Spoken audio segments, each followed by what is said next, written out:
Okay folks, so now this is a little bit different than the other videos. I want to get into more detail about how to find the right keywords to match up with your business. I think this is so critical to your success that I want to actually give you a little bonus here, a little more in-depth information on how to find the right keywords and how to really scope out your competition to see what they're doing out there. And that's probably most important. You have to figure out who you have to beat up on in order to get to the top of the search engines, right? So we have a couple things here. So we looked at all of these different keywords. We see the competition. Some of them have more global searches than others.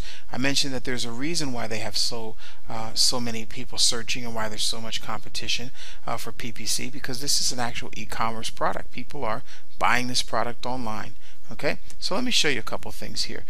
Number one, when you're looking and someone types in something like how to train your puppy, they're going to be looking for a number of different things, right? So this is all of your competition. Naturally, there's nothing you can do about this unless you want to buy ads. These are all people who've paid to get here, but the organic searches is where people are looking for things. Now you'll notice here, like I mentioned, .com, and then it says training.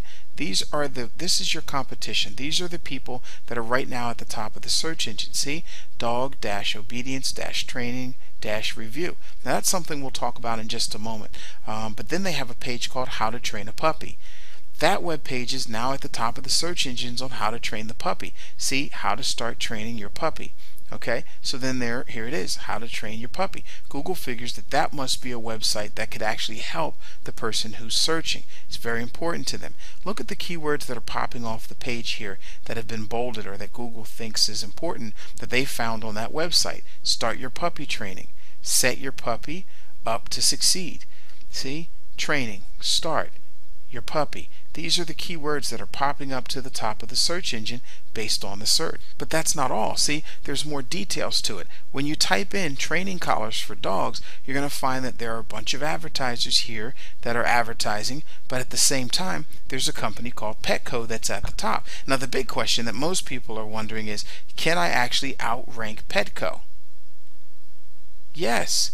I paused on purpose. I want you to think about it for a moment.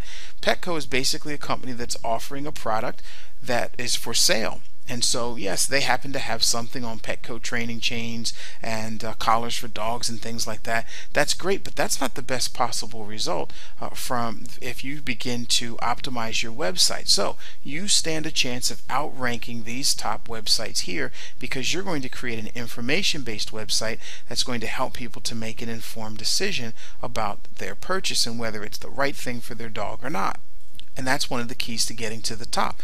Notice here that here it is, dog training collars and dog shock collars, improve behavior fast, and then it says pet-super-store.com, pet supplies, and then it says dog-training collars. Remember what I was saying earlier, if you can't get that domain, at least utilize that as a page name and write the page name.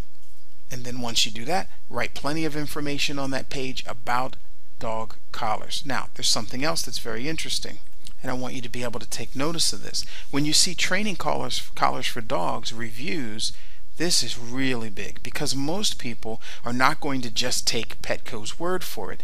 They want to do their research. How do I do this? How do I do that? So it's important that you create review pages to tell people a lot more about the dog collar that they're about to purchase, or a number of different dog collars. It's kind of the cause and cure effect. You're going to tell them about all the issues, just like any website, like almost like a WebMD, where here are all the causes of the problem, and then on your web page there happens to be ads or links to the cure.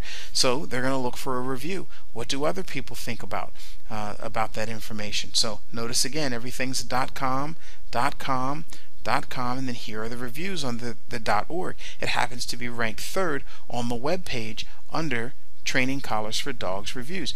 This is important. They believe that whoever has a review and also has a .com or .org website is probably going to give the best possible information to the end users. Folks, the ongoing research for the keywords, for the pages that you're going to name, for all the information, it's going to be an ongoing process of looking at what everyone else is doing, looking at their descriptions, their keywords, their titles, their frequently asked questions, everything. When Google's computers go out and search and spider this information, and they find things like FAQs, they're going to push those websites to the top. They're going to do the same for you.